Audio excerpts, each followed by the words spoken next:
La carta a los Colosenses, escrita por el apóstol Pablo, es un poderoso recordatorio de la supremacía y suficiencia de Cristo en todas las cosas. Dirigida a la iglesia en Colosas, una ciudad influenciada por diversas filosofías y enseñanzas falsas, esta carta fue enviada para corregir errores doctrinales y animar a los creyentes a mantener su fe centrada en Cristo.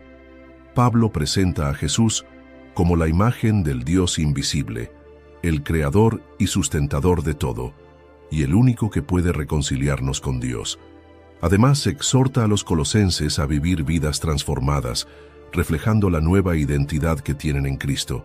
En este video exploraremos el contexto histórico de esta carta, sus temas principales y las lecciones que nos enseña sobre la fe, la verdad y el poder de Cristo en nuestras vidas. Acompáñanos en este recorrido por las páginas del Nuevo Testamento para descubrir el mensaje eterno de la carta a los colosenses. En Colosenses 1:3-4 se narra: siempre orando por vosotros, damos gracias a Dios, Padre de nuestro Señor Jesucristo, habiendo oído de vuestra fe en Cristo Jesús y del amor que tenéis a todos los santos. Pablo inicia la carta con una cálida introducción que refleja su gratitud por la iglesia en Colosas. Aunque no conocía personalmente a muchos de los creyentes, su conocimiento sobre ellos proviene de Epafras, quien le informó acerca de su fe y amor. Pablo les asegura que ora constantemente por ellos, agradeciendo a Dios por la obra que está realizando en sus vidas. Su oración no solo es una expresión de gratitud, sino también un deseo de que los colosenses sigan creciendo en el conocimiento y la sabiduría de Dios. Pablo comienza con un saludo estándar en sus cartas, pero lleno de significado. Pablo dirige su acción de gracias al Padre de nuestro Señor Jesucristo, subrayando la relación íntima entre Dios y los creyentes. Pablo celebra la fe de los colosenses en Cristo y su amor por los santos, dos marcas esenciales de la vida cristiana. Pablo conecta la fe y el amor de los colosenses con la esperanza que tienen en el Evangelio. Esta esperanza está guardada en los cielos, recordando a los colosenses que sus vidas terrenales están ancladas en un destino eterno. Pablo menciona cómo el Evangelio no solo ha llegado a Colosas, sino que está dando fruto y creciendo en todo el mundo. Pablo menciona a Epafras, el mensajero que le informó sobre la iglesia en Colosas. Epafras es descrito como un siervo fiel y amado, quien les ha enseñado el Evangelio y les ha informado a Pablo sobre el amor de los colosenses en el Espíritu. La relación de Epafras con Pablo y la iglesia muestra la conexión entre las diferentes comunidades cristianas. Colosas, aunque no era una ciudad importante como Éfeso o Corinto, fue alcanzada por el Evangelio probablemente a través del ministerio de Epafras, quien era un colaborador cercano de Pablo. La iglesia de Colosas enfrentaba desafíos relacionados con falsas enseñanzas que mezclaban elementos del judaísmo, el misticismo y filosofías griegas. Pablo escribe para fortalecer su fe y animarlos a permanecer en la verdad. Pablo destaca cómo el Evangelio está transformando vidas en todo el mundo, subrayando que la experiencia de los colosenses no es aislada, sino parte de un movimiento global de fe. En Colosenses 1:15 se narra: Él es la imagen del Dios invisible, el primogénito de toda creación. En esta sección, Pablo presenta una de las declaraciones cristológicas más poderosas del Nuevo Testamento. Subraya la supremacía de Cristo en todas las cosas, en la creación, en la iglesia y en la redención. Pablo refuta las falsas enseñanzas en Colosas que minimizaban a Cristo, afirmando que Él es completamente divino, el creador de todo, el redentor de la humanidad y la cabeza de la iglesia. Este pasaje llama a los creyentes a centrar sus vidas en Cristo y reconocerlo como suficiente para todas sus necesidades espirituales. Pablo comienza afirmando la divinidad de Cristo. Cristo es la representación perfecta y visible del Dios invisible, mostrando su carácter y su poder. Este término no implica que Cristo sea creado, sino que enfatiza su preeminencia y autoridad sobre toda la creación. Pablo explica que todo lo que existe fue creado por medio de Cristo y para Él. Cristo es el agente de la creación. Todo en el cielo y en la tierra, visible e invisible, fue creado a través de su poder. Todo fue hecho para Cristo, resaltando su propósito eterno y centralidad en el plan de Dios. Pablo destaca que Cristo no solo creó el universo, sino que lo sostiene. Cristo es el fundamento de todo lo que existe, asegurando que el universo funcione de acuerdo con su propósito. Pablo conecta la supremacía de Cristo con su relación con la Iglesia.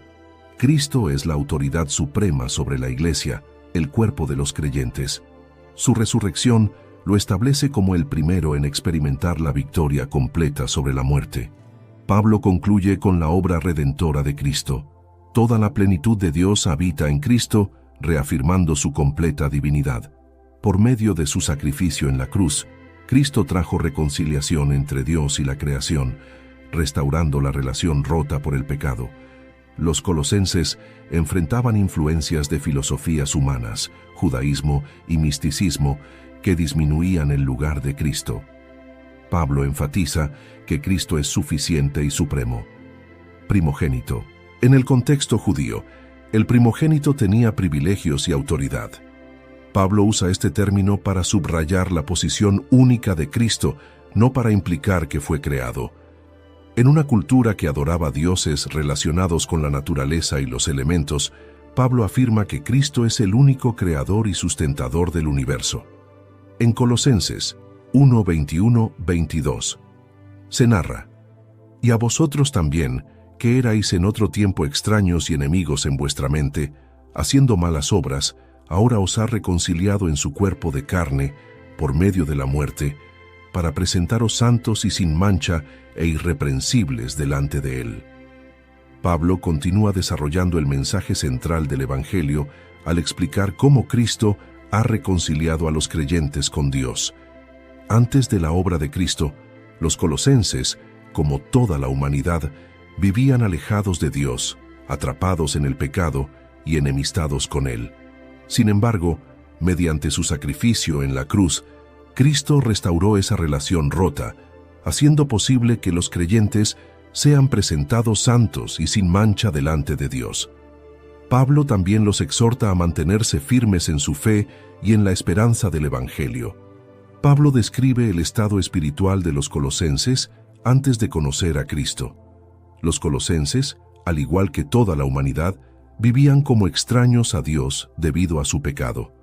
Su pensamiento estaba influenciado por el pecado, lo que se reflejaba en sus malas obras, confirmando su separación de Dios. Pablo enfatiza el sacrificio de Cristo como el medio de reconciliación.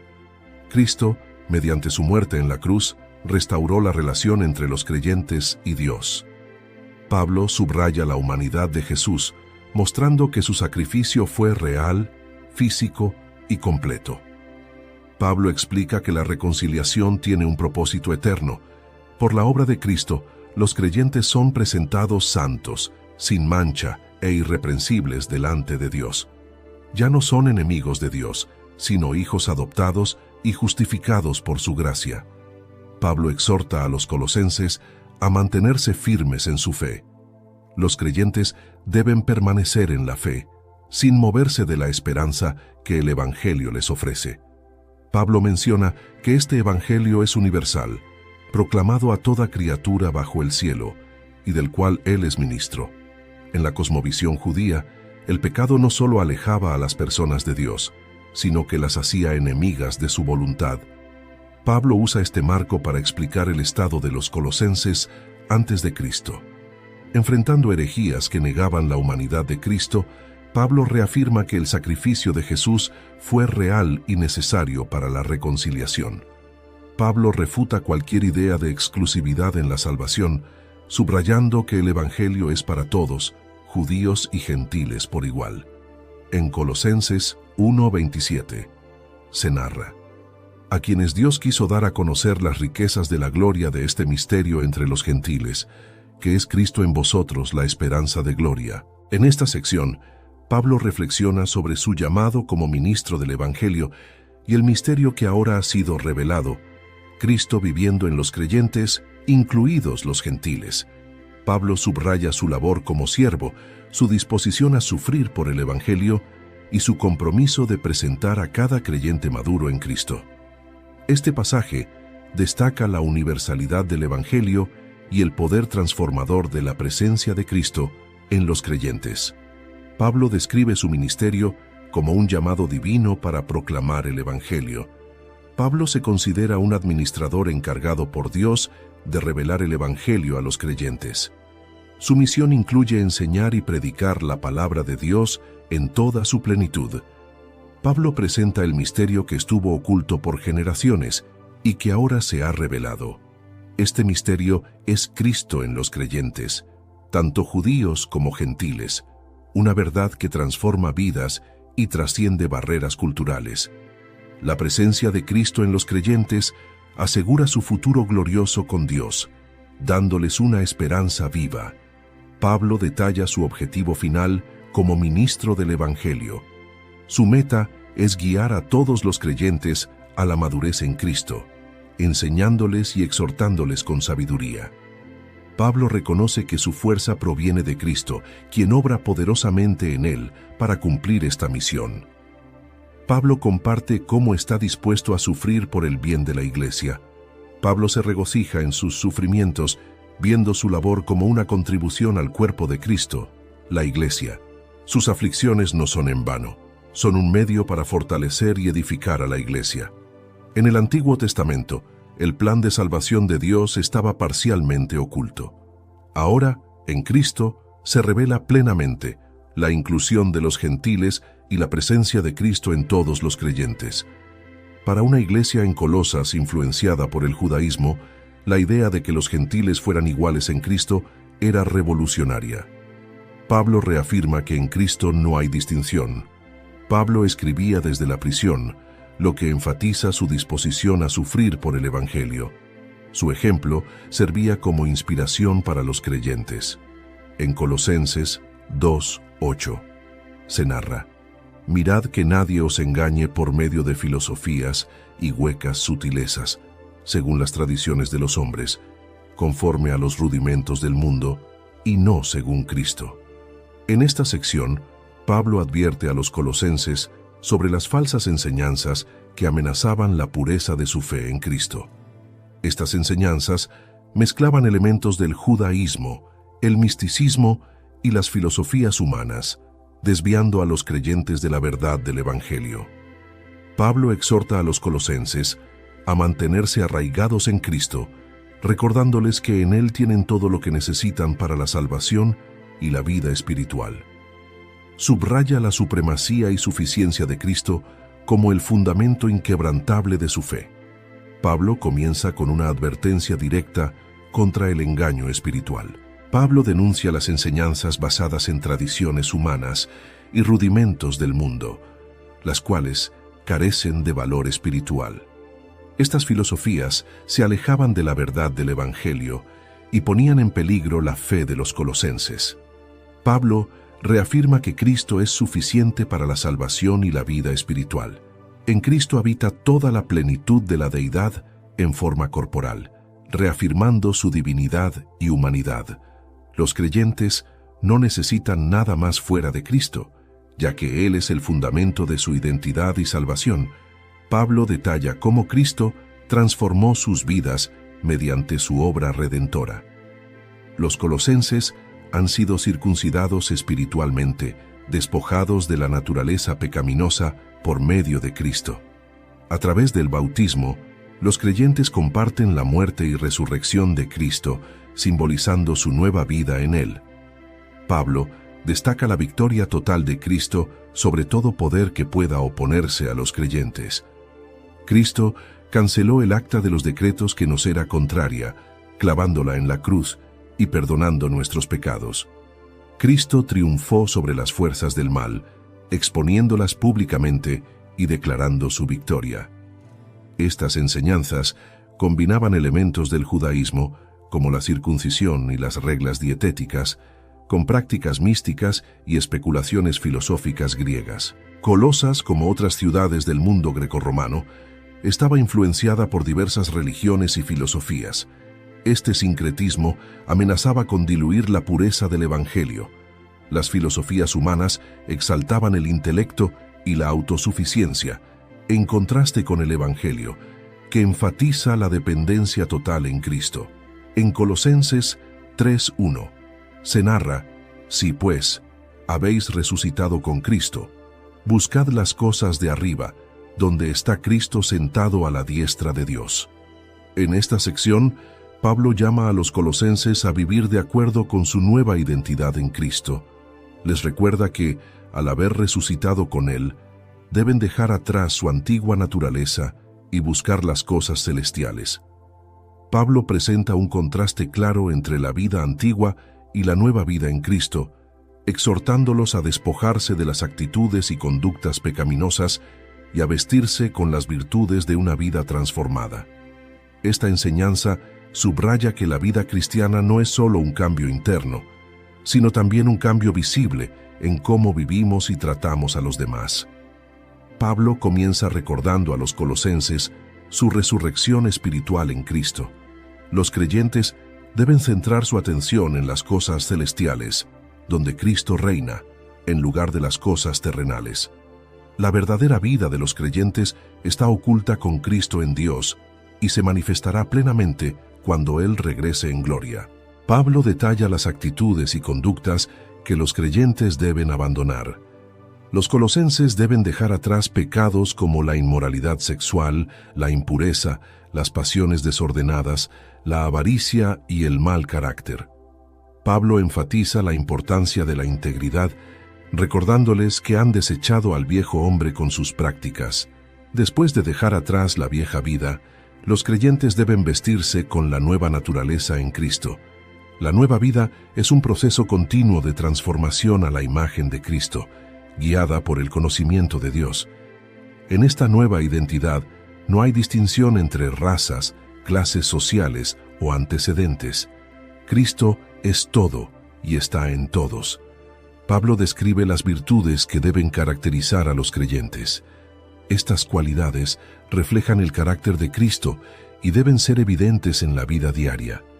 Los creyentes deben perdonar como Cristo los perdonó y, sobre todo, revestirse de amor que une todo en perfecta armonía. Pablo destaca el papel de la paz y la palabra de Cristo en la vida de la comunidad. Debe gobernar los corazones de los creyentes, asegurando la unidad en el cuerpo de Cristo. Debe habitar ricamente en ellos, guiándolos en sabiduría y adoración a través de salmos, himnos y cánticos espirituales. Pablo concluye exhortando a los creyentes a glorificar a Dios en todo lo que hagan. Todo lo que digan o hagan debe ser para glorificar a Cristo, dando gracias a Dios por medio de Él. En el pensamiento de Pablo, los creyentes ya han resucitado espiritualmente con Cristo, lo que implica una nueva manera de vivir. En una sociedad dividida por clases sociales y diferencias étnicas, la enseñanza de Pablo sobre la unidad en Cristo era radical y transformadora. Estas metáforas, tomadas de la acción de cambiarse de ropa, eran familiares para los colosenses y enfatizaban un cambio completo en la conducta y el carácter. En Colosenses 3:23 se narra: «Y todo lo que hagáis, hacedlo de corazón, como para el Señor y no para los hombres». En esta sección, Pablo aplica las enseñanzas de la nueva vida en Cristo a las relaciones cotidianas. Desde la familia hasta el trabajo, Pablo muestra cómo el Evangelio transforma la manera en que interactuamos con los demás. Estas exhortaciones prácticas subrayan que la fe no es solo algo privado o espiritual, sino que debe impactar profundamente la forma en que tratamos a las personas que nos rodean. Cristo se convierte en el centro de todas nuestras relaciones, guiándonos a actuar con amor, respeto y responsabilidad. Pablo comienza con instrucciones específicas para las relaciones dentro del hogar.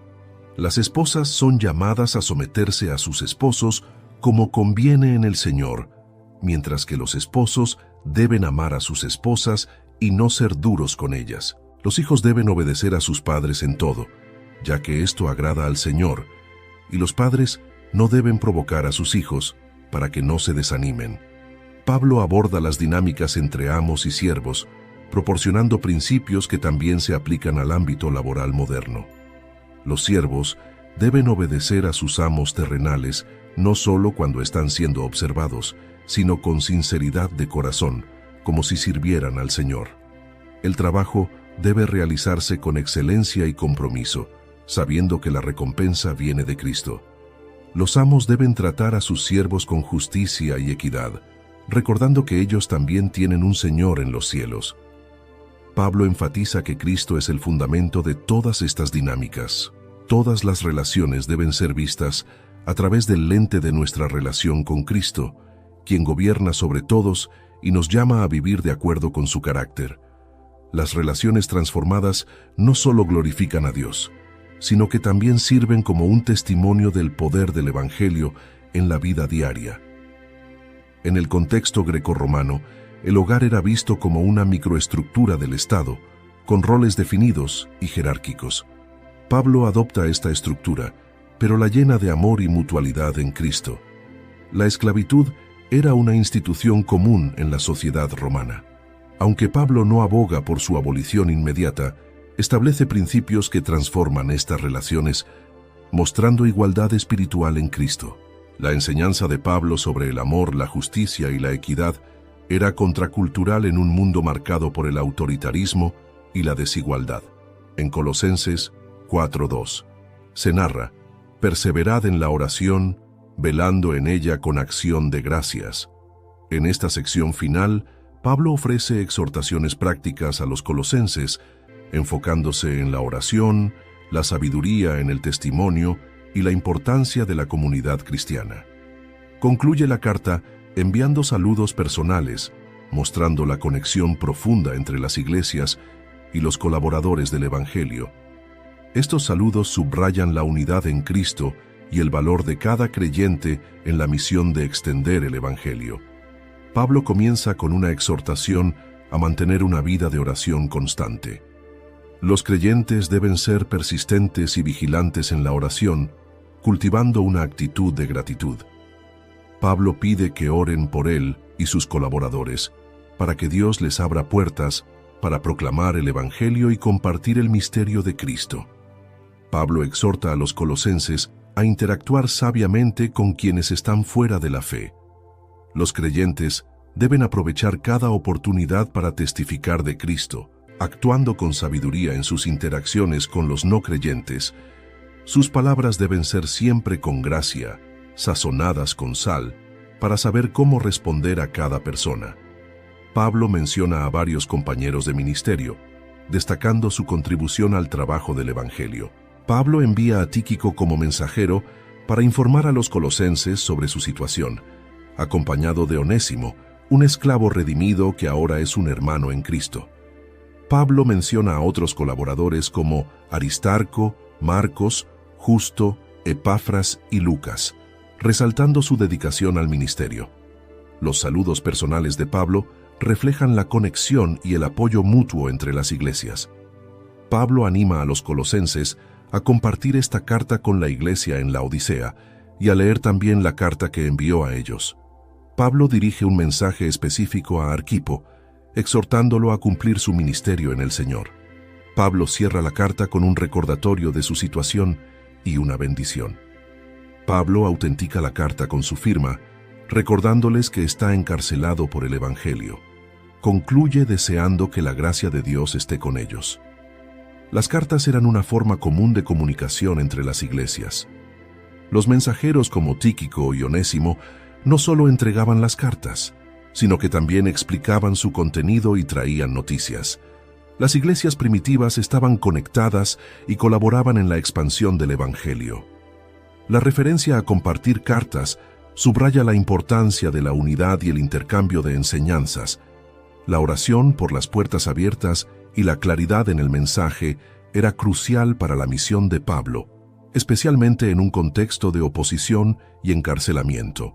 Si buscas crecer en tu conocimiento de la palabra de Dios y profundizar en tus estudios bíblicos, te invitamos a suscribirte a nuestro canal Sabiduría Bíblica. Aquí encontrarás reflexiones profundas, estudios bíblicos detallados y enseñanzas para fortalecer tu fe. No olvides darle clic a la campanita para no perderte ningún contenido, y si este mensaje ha sido de bendición para ti, compártelo con otros para que también puedan crecer espiritualmente. Únete a nuestra comunidad y sigue avanzando en tu caminar con Dios.